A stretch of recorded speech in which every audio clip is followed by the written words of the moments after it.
Hi guys, good evening everyone. My name is Utkarsh and welcome to the YouTube channel of Legal Edge by Top Rankers. Today's discussion is going to be around NLSAT and how you can manage your time, right? Because NLSAT may you have two parts, part A, part B, part A being the objective part, right? Objective section and part B being the subjective part, right? तो वहां पर time कैसे manage करें किस type की गलतियां नहीं करनी है because a lot of times these things have happened कि someone attempting part B first has taken a lot of time. So in total, you have 150 minutes. There have been instances जहाँ पर students have taken even 2 hours just to complete part B, and then part A गड़बड़ हो गया. Same happens with part A as well. So the time limit कितना है, and then how much time you should take, how much time should be left for part A or part B. All these things we are going to discuss in today's video. Right. So let's start. Number one, starting from the start, पहले ये पता होना चाहिए कि part A पहले करना है part B करना है. पार्ट बी पहले करने में there's only one issue and that is part A will be done. Let's say you have done part B in 75 minutes or 80 minutes. What happens is if there's just 15-20 minutes left and you have 2 to 3 passages to do, what happens in comprehension is if you have very less time, you will not be able to comprehend anything. And this usually happens in all these kind of examinations where comprehension is required. So if you get less time, there's a very good probability that you might not be able to understand anything because you will start panicking, right? और जब वो panic start होगा ना तो हमें कुछ समझ में नहीं आएगा और समझ में नहीं आया तो ऑल दोस क्वेश्चन 15, 20, 25 क्वेश्चन जितने भी हैं वहां सब गड़बड़ हो जाएगी. इसलिए it would be better that you start with part A, right? Because objective part है, कंपटीशन भी यहाँ पर बहुत ज्यादा है as compare to part B.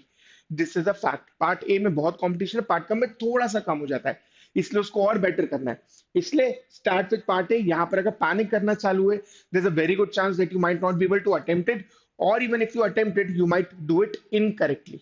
So start with part A, then you should aim and you should practice like this only कि you should try to complete part A within 60 to 70 minutes. Starting में you might take a bit more time. It's okay even if you start with 75 minutes in the initial mocks. But practice करना है, ये सारी tricks अपन use करेंगे.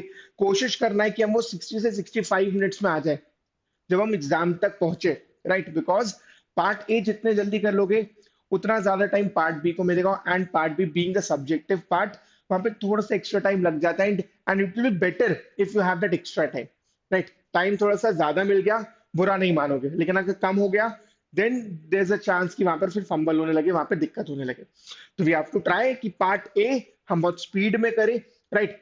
Obviously वो gradually होगा, it won't be happening in just in a month और to. You will take 3-4 months.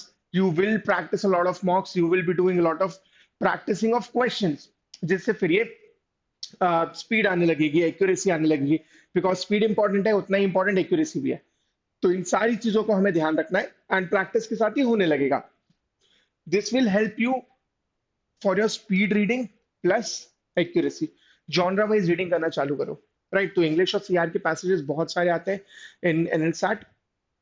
GK भी आता है बट जीके कुछ कुछ क्वेश्चंस होते हैं ना पैसेज, राइट, जो कि कंप्लीटली अनरिलेटेड होते हैं. तो हार्डली 5-10 क्वेश्चंस होंगे जीके के, उससे ज्यादा नहीं आते हैं. बट हाँ, अगर जॉनरा वाइज रीडिंग करोगे, if you are comfortable with reading, if you are good with RCs, very good chance कि you might be able to do it with a very good accuracy and your speed will also be good. तो इसका हमें ध्यान रखना है. Genre wise reading करना चालू करो. इट वुड बी बेटर अगर अभी से चालू कर दो. तो अगर अभी वीडियो देख रहे हो अभी तक चालू नहीं किया है, जॉनरा वाइज रीडिंग करना चालू करो.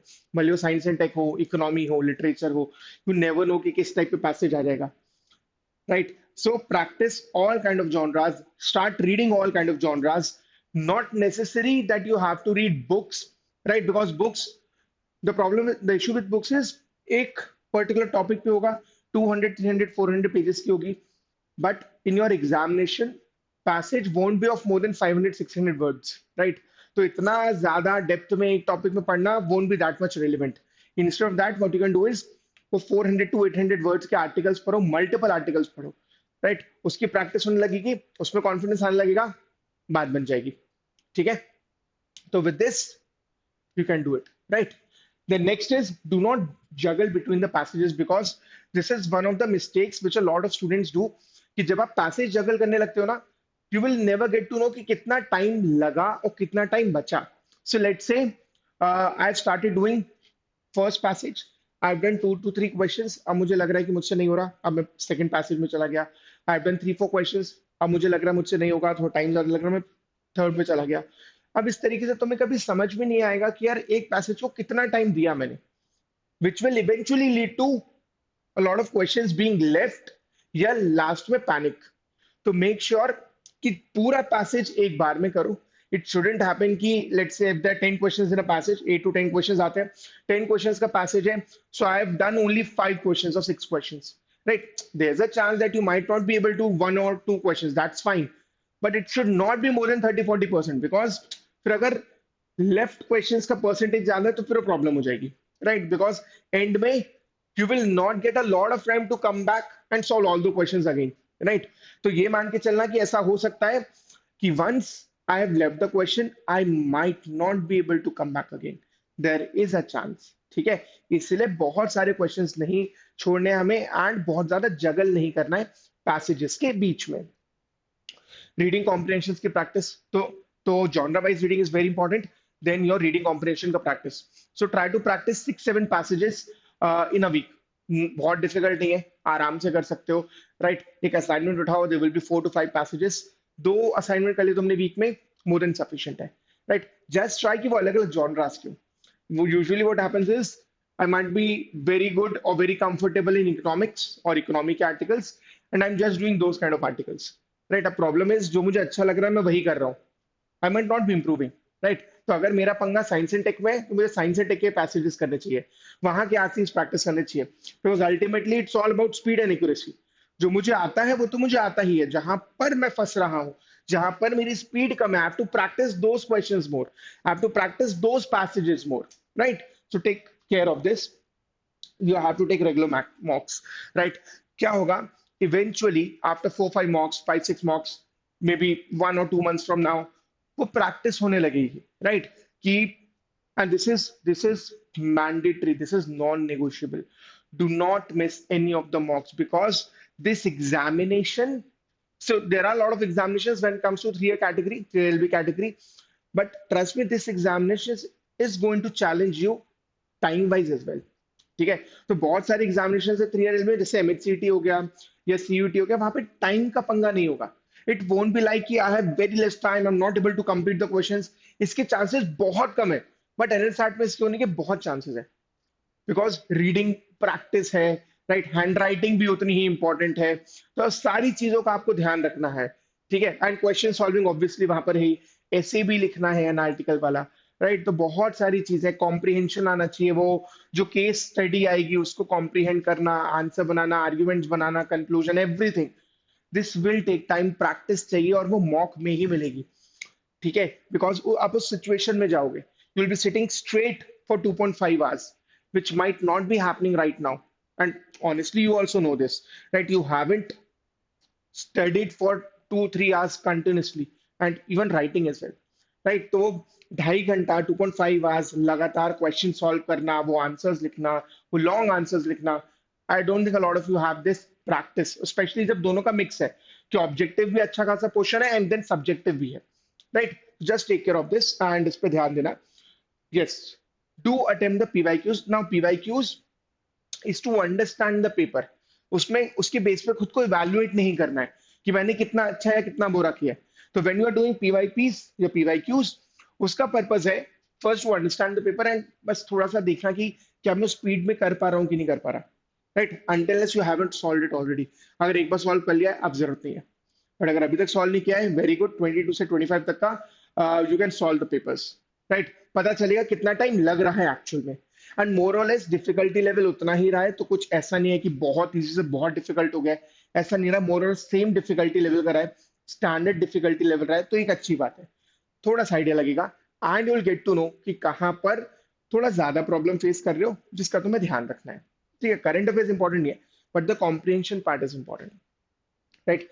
And yes, so this is super duper important, जिसकी वजह से a lot of time what happens is incorrect, because यहाँ पर there is negative marking for incorrect as well and for the questions left as well, right? तो किया, गलत किया तो भी प्रॉब्लम है, नहीं किया तो भी प्रॉब्लम है, सही किया तो ही बच पाओगे।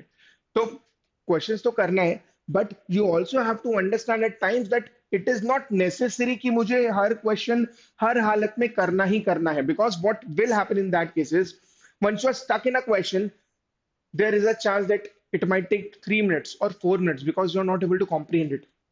एंड फिर वही पंगा होगा कि आप एक पैसेज में स्टक हो गए हो, अब एक पैसेज छूट जाएगा। हो सकता है वो ऐसा पैसेज हो जिसमें आप कंफर्टेबल हो, जिसमें स्पीड ज्यादा होती, बट वहां तक पहुंच ही नहीं पाए because you were stuck in a passage, you were stuck in a question. So make sure to understand when to leave the question. I know there's negative marking, but wasting 3-4 minutes in that question से भी कोई फायदा नहीं होगा। It is better कि वो negative चला जाए उस पर्टिकुलर पॉइंट ऑफ टाइम पे। If you get a chance, you come back, you solve that question, but do not get stuck in a question. इसका बहुत सिंपल सा पैरामीटर है, if you have read it once, कुछ समझ में नहीं आया, just try once more. Second time पढ़ा, अभी भी लग रहा है कि ज्यादा समझ में नहीं आया, एक्सेप्ट द फैक्ट कि अभी नहीं बन रहा है, and leave, move ahead, right? 2 बार पढ़ने के बाद भी समझ में नहीं आया तो देयर इज अ चांस कि शायद वो सॉल्व नहीं हो पा रहा हो। You might take 1 or 2 more readings, might be possible उसके बाद भी समझ में ना आए। ठीक है, कई बार क्या होता है कि there are some keywords which are not able to understand और हम उस पर स्टक हो गए, उसके आसपास के जो वर्ड्स हैं उनको समझो, राइट? जो भी जितना क्लोज समझ में आ रहा है, mark your answer, right? Do not get stuck in a question. लग रहा है सॉल्वेबल है, हो जाएगा, 19-20 लग रहा है, try to solve, try to punch your answers, punch answer, bubble it, right? तो सिंपल सा तरीका है, do not get stuck. Stuck होने में प्रॉब्लम ये है कि लॉट ऑफ टाइम्स पता ही नहीं चलता कितना टाइम लग गया, राइट? एंड इवेंचुअली फिर वो हार्म करेगा आपका, जो भी आप सेकंड पार्ट करोगे, पार्ट ए और पार्ट बी हो, ideally you should be doing part B, right? Plus part B will be taking its own time because you have to read the situation, you have to analyze it, then you have to form your arguments, you have to form your everything, structure the answer, and then you'll be writing it, और लिखना भी है। So writing practice is also important. That's why you have to take regular mocks. No matter what happens, you have to take the mocks. And try करना कि वो proper 2.5 घंटे बैठकर मैं क्वेश्चन सॉल्व करूं, आंसर्स लिखूं। ठीक है, इट शुडंट हैपन कि पार्ट में मैंने एक बार में कर लिया, अब पार्ट भी आराम से शाम को करूंगा, दैट शुडंट हैपन। एक बार में पूरा मॉक करने की आदत डालो, right? And trust me, with practice ये होने लगेगा, ये इतनी बड़ी प्रॉब्लम नहीं है। ठीक है, you will be able to do it. So that will be it from my side, thank you so much and start practicing, all the best.